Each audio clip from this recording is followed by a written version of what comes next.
Gelapnya malam mulai menyelimuti. Siap untuk sedikit cerita pengantar tidur yang bikin merinding. Selamat datang di channel The Story of Agung.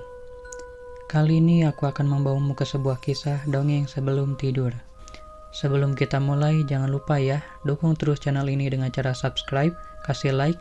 Kalau kamu suka ceritanya, tinggalkan komentar di bawah. Dan yang paling penting, nyalakan lonceng notifikasinya, biar nggak ketinggalan cerita-cerita seru berikutnya.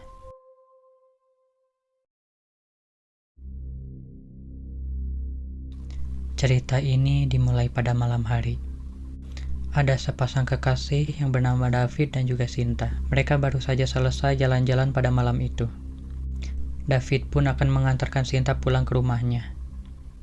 Menggunakan motor yang dibawa, mereka masih sempat saja untuk bercanda di jalanan.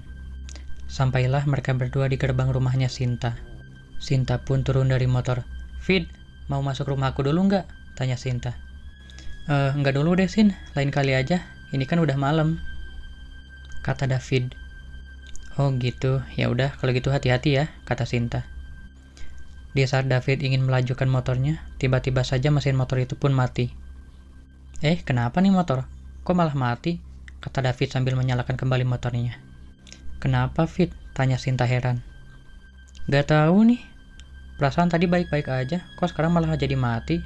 kata David sambil terus menyalakan motornya. Berkali-kali dicoba, motor itu pun tetap tidak menyala.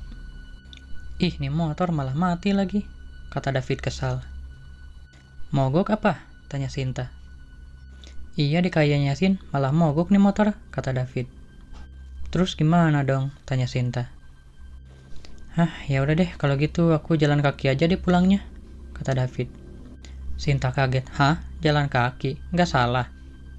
Dari rumahku ke kosan kamu kan jauh." David garuk-garuk kepala. "Ya habis mau gimana? Udah berkali-kali dicoba nih motor tetap nggak nyala." "Ya terpaksa deh jalan kaki," kata David sambil memandangi lampu jalan di sekitarnya. Sinta usul, "Gimana kalau kamu nginep di rumah aku aja?" David menoleh ke arah Sinta. Jangan deh, Sin. Gak enak sama orang tua kamu. Mendingan aku pulangnya jalan kaki aja, ya." Sinta pun mengangguk mengerti. "Ya udah deh, terserah kamu aja. Tapi kamu pulangnya hati-hati ya," kata Sinta. "Ya, kamu tenang aja. Aku pasti hati-hati kok," kata David. Tapi kamu pulangnya gimana? Dari rumah aku ke kosan kamu kan jauh banget jalannya," tanya Sinta. "Kalau soal itu kamu gak usah khawatir. Aku punya jalan pintas sendiri kok," kata David. "Oh, ya udah kalau gitu. Selamat menempuh perjalanan," kata Sinta. David nyengir. "Siap, Ibu Bos." Sinta pun langsung masuk ke rumahnya, dan motor David pun dititipkan di teras rumahnya Sinta. David mulai berjalan meninggalkan rumahnya Sinta. Lama-lama berjalan, David pun sampai di persimpangan jalan. David pun memilih jalan pintas yang terbilang lebih pendek. Jalan pintas itu adalah gang kecil yang terlihat sangat gelap. David memandangi gang itu sejenak. "Ih, gila nih tempat gelap banget," kata David dalam hatinya. David mengambil ponsel di sakunya. Mendingan gue telepon Sinta aja deh, biar dia mau nemenin gue di jalanan gelap ini, sambil ngobrol gitu. Di ujung telepon terdengar suara Sinta. "Halo Vid, ada apa? Udah sampai ya?" "Belum lah, baru juga mau lewatin jalan pintasnya. Maksud aku nelpon kamu itu supaya aku ada teman ngobrol waktu ngelewatin jalan pintas ini." Sinta bilang. Masa ngelewatin jalan pintas aja sampai pengen ditemenin ngobrol segala?" David jawab, "Ya sebenarnya nggak pengen ngeganggu kamu juga, Sin. Tapi masalahnya jalan pintas ini gelap banget." Sinta nanya, "Hah, gelap? Emangnya jalan pintasnya kamu lewat mana sih?" David memandangi jalanan gang yang sangat gelap itu. "Lewat jalan gang yang sempit, Sin," kata David. "Hah, kok lewat situ?" tanya Sinta. "Ya habis gimana?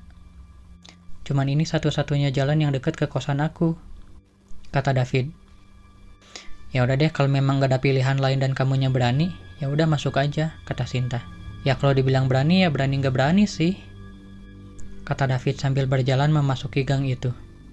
Mata David waspada, memperhatikan jalanan gang yang sempit itu. Mulai ada rasa takut dalam dirinya, yang membuat ia mempercepat langkahnya. Sinta yang di seberang telepon itu bisa mendengar langkah David yang terburu-buru. Tiba-tiba saja David terjatuh. Ia meringis kesakitan. Di seberang telepon, Sinta panik bertanya, "David, kamu kenapa?" Karena teleponnya masih tersambung, David pun menjawab, "Aku baru aja jatuh, Sin. Kayaknya kesandung sesuatu deh." Sinta nanya, "Emangnya kamu kesandung apaan?"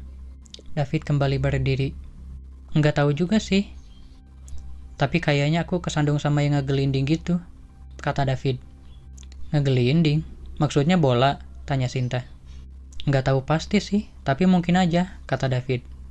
David melihat ke arah kakinya yang dari tadi kesakitan. Waktu dilihat ternyata kakinya berdarah. "Aduh Sin, kaki aku berdarah nih," kata David panik. "Kok bisa sih?" tanya Sinta. "Kayaknya waktu aku jatuh tadi deh, soalnya kenceng banget jatuhnya," kata David. Ya udah kalau gitu kamu cepetan pulang ke kosannya deh. Langsung obatin kakinya, takut lukanya infeksi," kata Sinta. Iya siap, tapi aku masih penasaran sama yang ngegelinding tadi. Aku mau nyoba nyari dulu ya," kata David. "Ih, kamu mah aneh, bukannya langsung pulang buat diobatin, malah pengen nyari yang ngegelinding," kata Sinta. Setelah berbicara seperti itu, alangkah terkagetnya David. Sinta, kayaknya aku tahu deh benda bergelinding yang bikin aku jatuh itu." Sinta yang mendengar David berbicara seperti orang ketakutan dan gugup itu pun bertanya, "Hah, emangnya apaan?" kata Sinta ikut panik juga.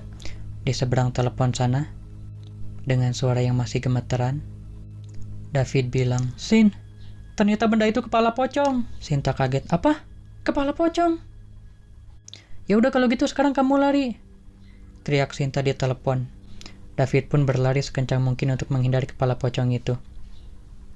Walaupun harus tabrak sana sini dan jatuh bangun, ia sudah tidak peduli lagi. Yang terpenting bagi David, ia ingin segera keluar dari gang sempit yang gelap ini. Telepon itu pun masih tersambung dengan Sinta. Sinta bisa mendengarkan langkah kaki David yang sedang berlari. David terus saja berlari menyusuri gang gelap itu. Tapi entah kenapa David merasa ada yang aneh dengan gang yang ia lewati. Ia seperti hanya berputar-putar di tempat yang sama. David pun kembali berbicara dengan Sinta. "Sinta, aku udah berlari sekencang mungkin untuk bisa keluar dari tempat ini. Tapi kayaknya aku cuma berputar-putar di tempat yang sama," kata David sambil meneruskan larinya. "Apa? Kok bisa sih?" tanya Sinta. "Iya, karena setiap kali aku melewati tempat yang sama, aku selalu melihat kepala pocong itu yang tergeletak di tanah." Tiba-tiba saja David terjatuh tepat di depan kepala pocong itu. Dan wajah mereka berdua saling berhadapan. David meringis kesakitan. "David, kamu kenapa?" tanya Sinta. Belum sempat David membalas omongan Sinta, tiba-tiba saja kepala pocong itu melayang perlahan ke atas. Dan tidak lama kemudian, asap putih pun mengepul, muncul di bawah kepala pocong itu.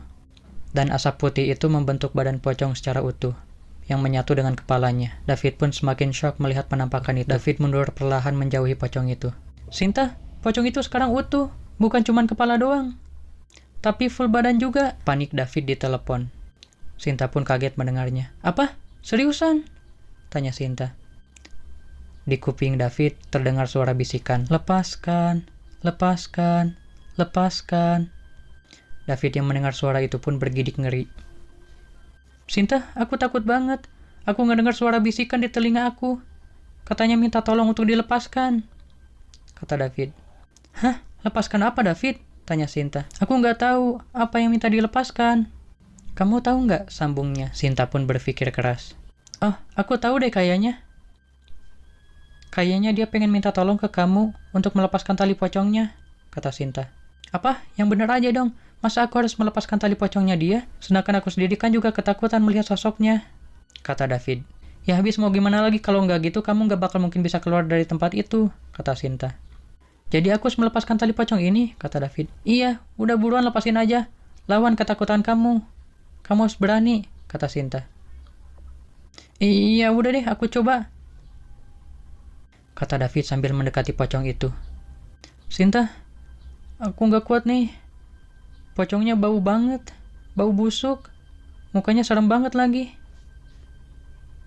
kata David. "Ya kamu harus berani dong, David. Ini supaya kamu bisa keluar dari gang itu," kata Sinta.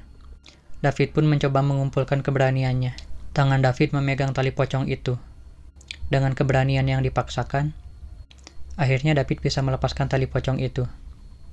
Setelah tali pocong itu terlepas, tiba-tiba saja tempat itu menjadi gelap gulita, dan pocong itu pun menghilang seketika. "Sinta, di sini sekarang tempatnya malah makin gelap. Aku nggak bisa lihat apa-apa," kata David.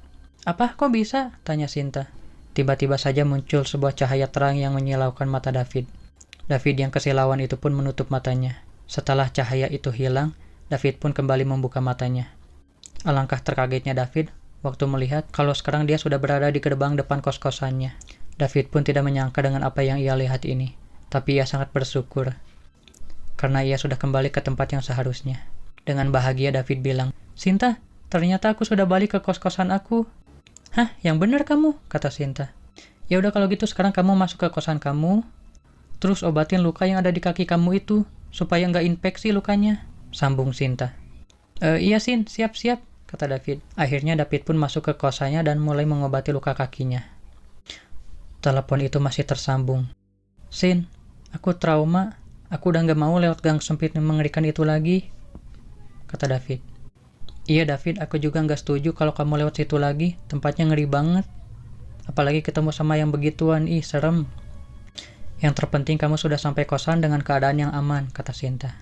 Ya udah kalau gitu aku tutup teleponnya ya David, selamat tidur, kata Sinta. Ya selamat tidur Sinta, sampai ketemu besok, kata David. Selesai, terima kasih sudah menonton di channel ini, dan nantikan dongeng lainnya di video berikutnya. Terima kasih banyak. Salam DST.